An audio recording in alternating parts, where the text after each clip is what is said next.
Сәлем достар, видео басталмай тұрып, каналыма тіркеліп, лайк басуды ұмытпаңыздар. 7-12 айлық баланы бағып қағу және дамыту кезеңдері.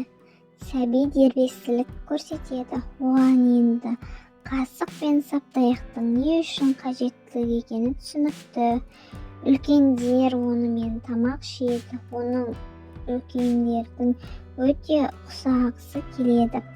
Тамақты қасықпен, суды саптаяқпен ішкісі келеді. Сәбиге қолдау көрсетіңіз. Тамақты өзі ішсін, көбірек ішсін. Неғұрлым мейірімділік пен шыдамдылықты танытыңыз.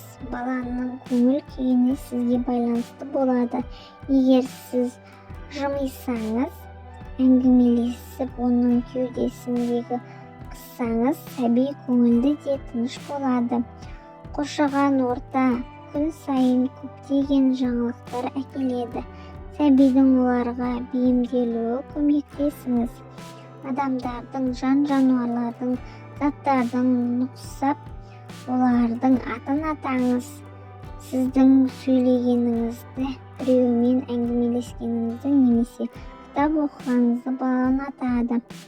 Оқу бала тілін дамыту ең үздік тәсіл. Балаға неғұрлым көбірек оқып беріңіз. Сәбимен ылғи сөйлесіп отырыңыз. Одан нені қалайтындығын үнемі шыдаммен түсіндіріңіз. Сіздің айтқыңыз келген нәрсені оның естуі керек. Ол біразын түсінеді. Оған ұйықтайтын уақыты болғанын айтыңыз. Содан соң төсекке жатқызыңыз. Серуенге шығатын кезі келгенін айтыңыз. Содан кейін далаға шығарыңыз. Сәби өзіне не күтетінін нақты білуі керек. Біраз нәрсе істей алады.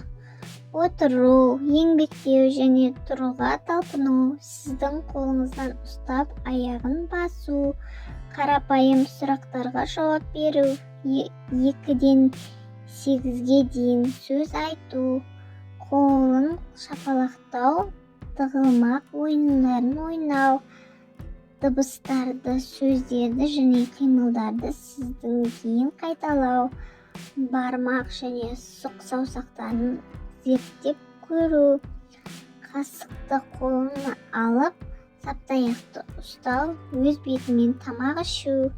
Дені сау 6 айлық сәби осы аталған біразын жасай алады. Егер сіздің сәбиіңіз олардың біреуін істей алмаса, қауіптенбеңіз. Әр баланың дамуы әртүрлі. Медицина қызметкеріне кеңес алыңыз. Балаға көбірек ән салыңыз. Баланың қолыңызға алып, оны тәрбиесін, бесігін, жырын немесе басқа да баяу әуендерді ән салыңыз. Тербету қимылдары сәбиді тыныштандырады және сіздердің араларыңыздағы сенімділікті нығайтады. Ол өлеңнің соңғы жолын айтып болған кезде баланың кеудесін қысыңыз.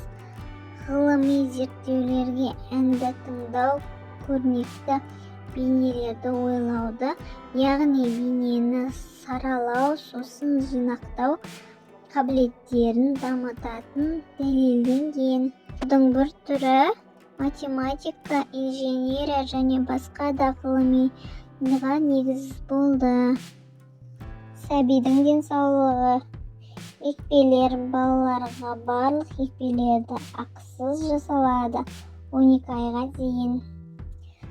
Қызылша, қызамақ пен індетті паротит қарсы егілетін ККП 18 айда.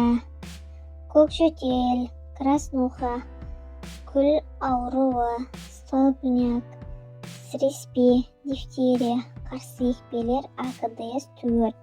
Қосымша тамақ рецебі: ұнтақ жармалы асқабақты 72 грамм қабығы мен тұқымының тазартып, жуып, ұсақтап тураңызда ыстық су буыңына, содан кейін қақпағын жауып, ыдысты 30 минут қайнатыңыз. 1 шай қасық толмаған жарманы сеуіп, 2 ас қасық ыдысты сүт қосыңыз. Тағы да 30-40 минут бұқтырыңыз. Дайын асқабақтың жармамен қосылған 1 шай қасық өсімдік майын қосып араластырыңыз. Тамақтану бойынша кеңестер.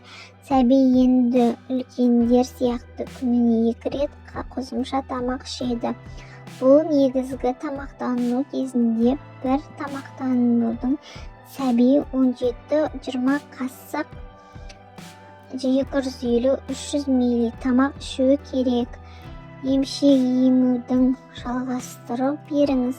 Балаға сонымен бірге күніне 2 рет қосымша тамақ беріңіз. Қосымша мәзір ретінде май немесе ірімшік, шаққан нан, піскен ет, котлет, жұмыртқа, және түрлі тамақтар, көкөніс, жеміс, ет, ірімшік немесе олардың қоспасы салынған бөлік, жеміс және қаймақ, қосымша ірімшік болған жемістер болған немесе пісірілген көкөністер беріңіз.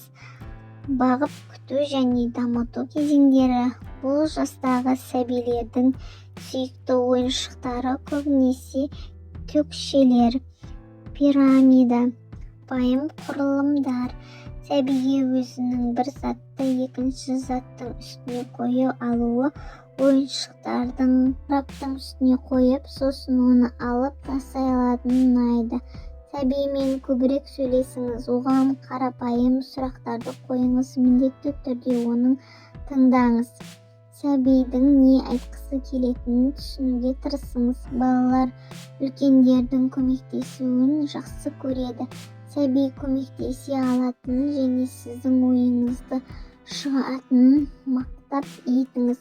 Оның оған істерді орындамауына мүмкіндік бермеңіз.